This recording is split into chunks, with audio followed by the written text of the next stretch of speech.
Hello everyone. Today I will show you how to add and install virtual machine in VirtualBox.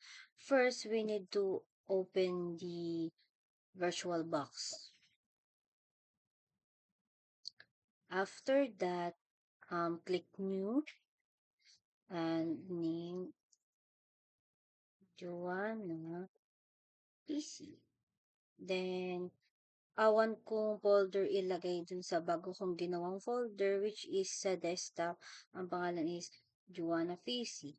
Then, select folder. After that, ISO image, select. Then, um, click. I But I already downloaded it because I don't have internet connection in my house. So, back to ano click next, username, um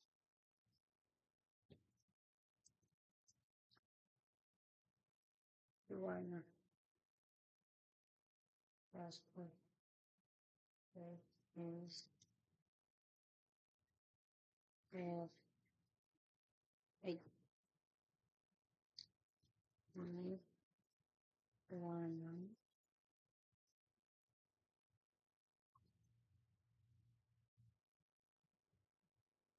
Jovan,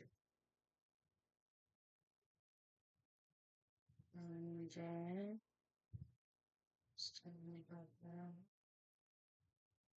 what's the information,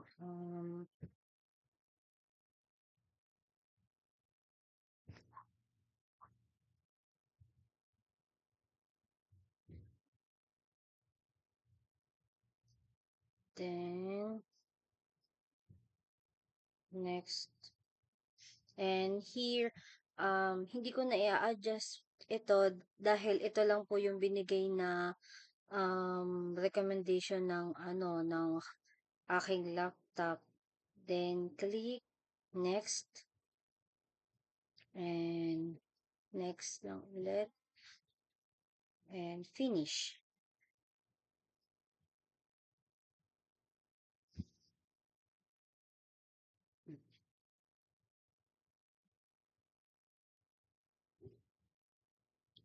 What's that? Hintayin lang natin mag-loading.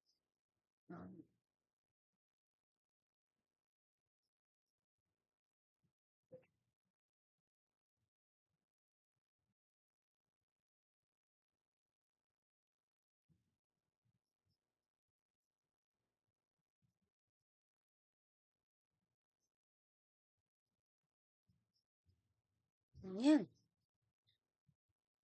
Here na, yan, set up, restarting na. And then, wait lang natin siyang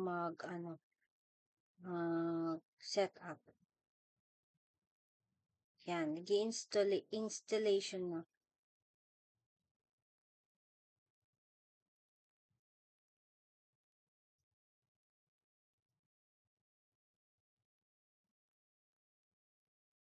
Wait lang natin.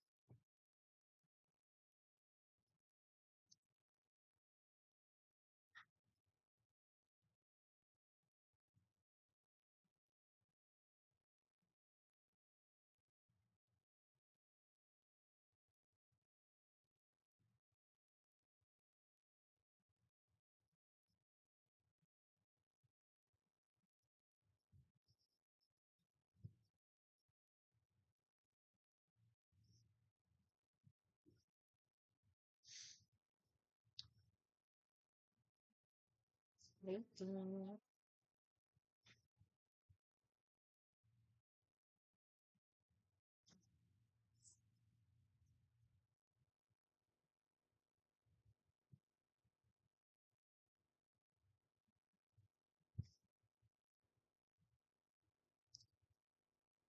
Okay.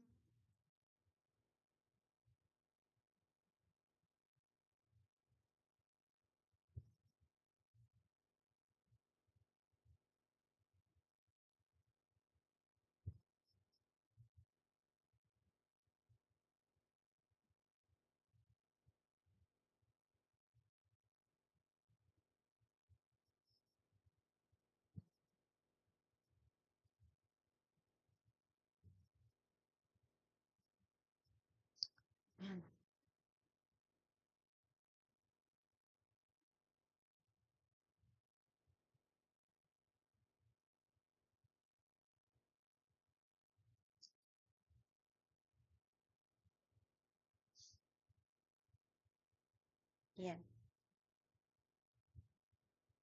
Okay. Ay, lapit na.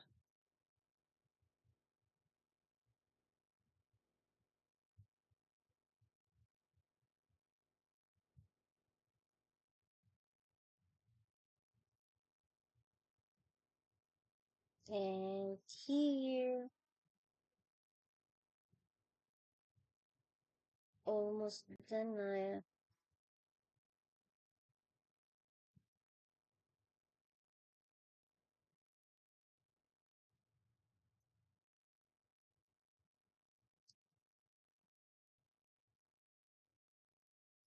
Wait lang natin.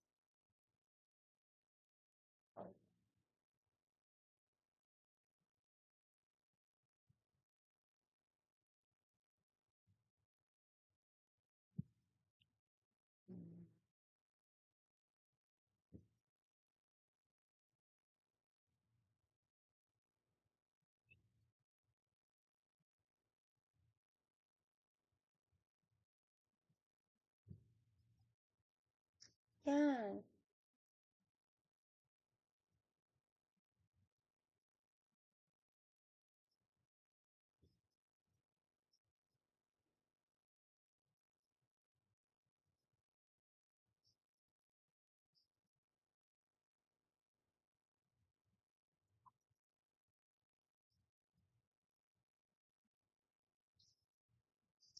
And, um, preparing your desktop now.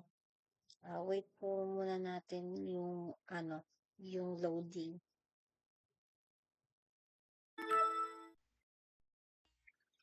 Here we go. Ito na po yung ating, na-install na Windows 7 sa loob po ng VirtualBox, which is virtual machine. Hello, yun lang po, and thank you for watching.